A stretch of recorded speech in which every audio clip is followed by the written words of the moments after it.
Assalamualaikum warahmatullahi wabarakatuh. Salam sejahtera untuk kita semua. Shalom, Om Swastiastu, Namo Buddhaya, salam kebajikan. Pertama-tama patutlah kita memanjatkan puji dan syukur kehadirat Tuhan Yang Maha Esa karena atas berkat, bimbingan, dan tuntunannya kepada kita semua, sehingga kita masih diberikan kesempatan, bahkan pun kesehatan untuk melaksanakan tugas dan pekerjaan kita setiap harinya. Perkenalkan, nama saya Jeffert Ferdinand Albert Suban. Saya merupakan mahasiswa Fakultas Hukum di Universitas Pembangunan Indonesia yang ada di Manado, dengan nomor induk mahasiswa saya 20742011115. Dan pada kesempatan kali ini saya akan membawakan video yang berisikan materi dalam rangka pemenuhan ujian akhir semester, khususnya mata kuliah Bahasa Indonesia, dengan topik yang akan saya angkat pada malam hari ini, yaitu sejarah perkembangan bahasa Indonesia. Terkait dengan lingkup yang akan saya bahas pada saat ini, yaitu yang pertama saya akan membahas terkait dengan sejarah bahasa Indonesia itu sendiri. Yang kedua, saya akan membahas terkait dengan pengembangan bahasa Indonesia. Dan yang terakhir, saya akan membahas terkait dengan kedudukan dan juga fungsi dari bahasa Indonesia. Baik, kita akan masuk pada topik pembahasan yang pertama, yaitu terkait dengan sejarah dari bahasa Indonesia. Bahasa Indonesia ini adalah bahasa resmi di Republik Indonesia dan bahasa persatuan bangsa Indonesia. Bahasa Indonesia diresmikan penggunaannya setelah proklamasi kemerdekaan Indonesia, tepatnya sehari sesudahnya, bersamaan dengan mulai diberlakukannya konstitusi. Nah, di Timor Leste, bahasa Indonesia ini berstatus sebagai bahasa kerja. Dari sudut pandang linguistik, bahasa Indonesia ini adalah salah satu dari banyak ragam bahasa Melayu. Dasar yang dipakai adalah bahasa Melayu Riau, wilayah Kepulauan Riau sekarang ini, dari abad ke-19. Dalam perkembangannya, ia mengalami perubahan akibat penggunaannya sebagai bahasa kerja di lingkungan administrasi kolonial dan berbagai proses pembakuan sejak awal abad ke-20. Nah, penamaan bahasa Indonesia diawali sejak dicanangkannya Sumpah Pemuda pada tanggal 28 Oktober 1928 untuk menghindari kesan imperialisme bahasa apabila nama bahasa Melayu ini tetap digunakan. Nah, proses ini menyebabkan berbedanya bahasa Indonesia saat ini dari varian bahasa Melayu yang digunakan di Riau maupun Semenanjung Malaya. Hingga saat ini, bahasa Indonesia merupakan bahasa yang hidup, yang terus menghasilkan kata-kata baru, baik melalui penciptaan maupun penyerapan dari bahasa-bahasa daerah ataupun dari bahasa-bahasa asing. Nah, terkait dengan sumber dari bahasa Indonesia ini, apabila kita ingin membicarakan perkembangan bahasa Indonesia, nah mau tidak mau, kita harus membicarakan bahasa Melayu sebagai sumber atau akar dari bahasa Indonesia yang kita pergunakan sampai dengan sekarang ini. Bahasa Indonesia tumbuh dan juga berkembang dari bahasa Melayu yang sejak dahulu kala ini sudah dipakai sebagai bahasa perantara, bukan saja di Kepulauan Nusantara, melainkan juga hampir di seluruh Asia Tenggara. Nah, terkait dengan peresmian nama bahasa Indonesia ini, bahasa Indonesia dengan perlahan-lahan tetapi pasti berkembang dan juga tumbuh terus-menerus. Pada waktu akhir-akhir ini perkembangannya itu menjadi demikian pesatnya, sehingga bahasa ini telah menjelma menjadi sebuah bahasa yang modern, yang kaya akan kosakata dan juga tentunya strukturnya luar biasa. Pada tanggal 28 Oktober 1928, para pemuda Indonesia ini mengikrarkan Sumpah Pemuda. Naskah putusan Kongres Sumpah Pemuda Indonesia tahun 1928 ini berisi 3 butir kebulatan tekad. Tentunya kita semua sudah tahu ya. Yang pertama yaitu kami putra dan putri Indonesia mengaku bertumpah darah satu tanah air Indonesia. Yang kedua, kami putra dan putri Indonesia mengaku berbangsa satu, bangsa Indonesia. Yang ketiga, kami putra dan putri Indonesia menjunjung bahasa persatuan, yaitu bahasa Indonesia. Nah, inilah terkait dengan sejarah singkat terbentuknya bahasa Indonesia itu.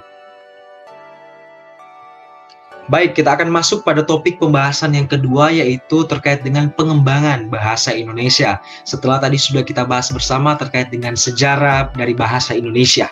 Nah, terkait dengan pengembangan bahasa Indonesia, di sini arti istilah pengembangan harus dibedakan dengan arti istilah perkembangan. Perkembangan merupakan usaha sadar atau disengaja, yaitu usaha untuk mengembangkan. Nah, pengembangan bahasa Indonesia merupakan usaha sadar untuk mengembangkan bahasa Indonesia atau usaha sadar untuk mengarahkan bahasa Indonesia ini untuk terus berkembang.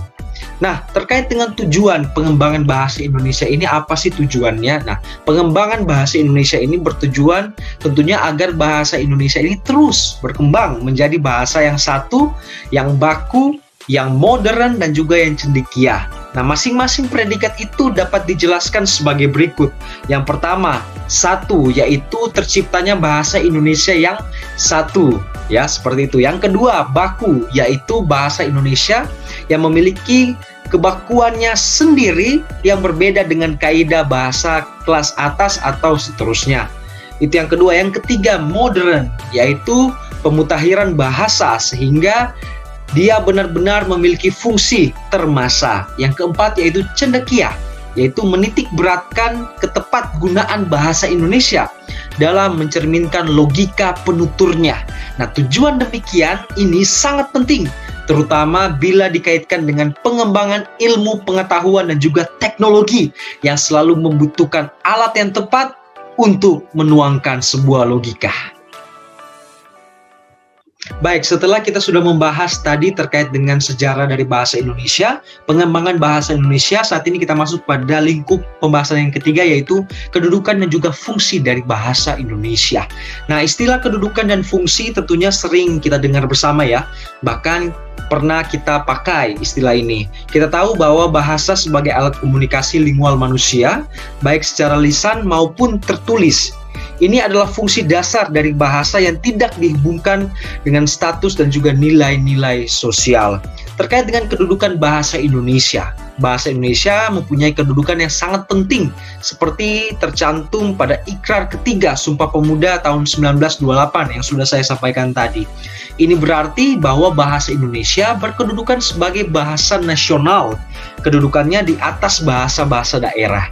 Selain itu, di dalam Undang-Undang Dasar 1945 tercantum pasal khusus di bab 15 pasal 36 mengenai kedudukan bahasa Indonesia yang menyatakan bahwa bahasa negara ialah bahasa Indonesia. Nah, dengan kata lain, ada dua macam kedudukan bahasa Indonesia. Yang pertama, bahasa Indonesia yang berkedudukan sebagai bahasa nasional sesuai dengan Sumpah Pemuda tahun 1928. Dan yang kedua, bahasa Indonesia berkedudukan sebagai bahasa negara sesuai dengan Undang-Undang Dasar 1945. Jadi ini harus dipahami bersama ya.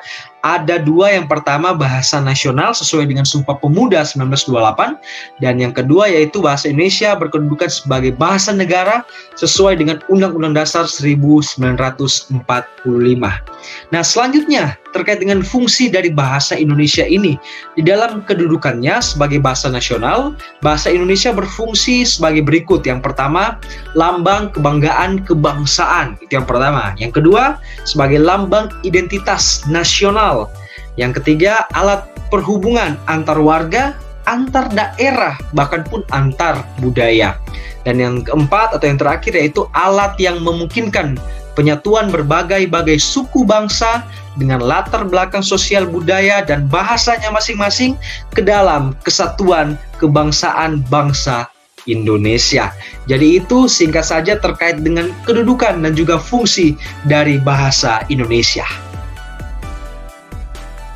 Baik, setelah tadi sudah kita bahas bersama terkait dengan sejarah bahasa Indonesia, pengembangan bahasa Indonesia, dan juga yang terakhir yaitu kedudukan dan juga fungsi dari bahasa Indonesia. Dari ketiga lingkup tadi saya dapat mengambil sebuah kesimpulan, yaitu bahasa Indonesia adalah bahasa resmi Republik Indonesia sebagaimana yang disebutkan dalam Undang-Undang Dasar Negara Republik Indonesia tahun 1945.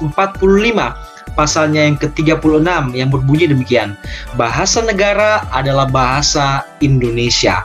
Sejarah bahasa Indonesia telah tumbuh dan berkembang sekitar abad ke-7 dari bahasa Melayu yang sejak zaman dahulu sudah dipergunakan sebagai bahasa perhubungan, bukan hanya di Kepulauan Nusantara, melainkan juga di seluruh Asia Tenggara. Nah, awal penciptaan bahasa Indonesia sebagai jati diri bangsa bermula dari Sumpah Pemuda pada tanggal 28 Oktober 1928. Diumumkanlah pengumuman bahwa bahasa Indonesia sebagai bahasa untuk negara Indonesia pasca kemerdekaan. Secara yuridis, baru tanggal 18 Agustus 1945, bahasa Indonesia secara resmi diakui keberadaannya dan ditetapkan dalam Undang-Undang Dasar 1945 pasalnya yang ke-36. Dari pembahasan di atas juga kita dapat menyimpulkan bahwa, atau saya dapat menyimpulkan bahwa bahasa Indonesia telah mengalami berbagai macam perkembangan, ya. Mulai dari perkembangan sumber dari bahasa Indonesia adalah bahasa Melayu. Bahasa Indonesia secara sosiologis resmi digunakan sebagai bahasa persatuan pada tanggal 28 Oktober 1928, namun secara yuridis bahasa Indonesia baru diakui setelah kemerdekaan, yaitu pada tanggal 18 Agustus 1945, dan juga bahasa Melayu diangkat menjadi bahasa Indonesia karena bahasa Melayu telah digunakan sebagai bahasa pergaulan di Nusantara, dan bahasa Melayu juga sangat sederhana dan mudah untuk dipelajari serta tidak memiliki tingkatan bahasa. Jadi dari perkembangan yang terjadi tersebut, bahasa Indonesia telah berkembang menjadi semakin baik dari masa ke masa, sehingga memudahkan dalam menyelesaikan masalah sehari-hari dan untuk keberlangsungan komunikasi antar penggunanya. Baik, terima kasih. Demikianlah pembahasan yang sudah saya angkat pada malam hari ini, yaitu terkait dengan sejarah perkembangan bahasa Indonesia. Tentunya saya berharap semoga apa yang saya sampaikan ini dapat berguna bagi kita semua. Di akhir penghujung sesi ini, saya ingin mengajak bagi kita semua, calon mahasiswa dan mahasiswi yang sudah lulus dari SMA dan SMK, ataupun juga yang ingin melanjutkan studinya ke perguruan tinggi dan belum tahu mau masuk di mana. Untuk itu, pada kesempatan kali ini saya mengajak, mari Jo gabung di Universitas Pembangunan Indonesia yang ada di Manado. Kenapa UNPI? UNPI fakultasnya berkualitas, semua program studinya juga beragam dan berkualitas, dosen-dosennya qualified terbaik di bidangnya, dan juga meskipun sekarang masih zaman pandemi COVID-19, tetap pembelajarannya berlangsung sebagaimana mestinya melalui virtual daring. Untuk itu, tunggu apa lagi? Jangan ragu untuk bergabung bersama kami di Universitas Pembangunan Indonesia. Tentunya untuk apa? Untuk masa depan yang lebih baik. Terima kasih, sekian saja dari saya, dan sampai jumpa pada kesempatan yang berikutnya. Terima kasih.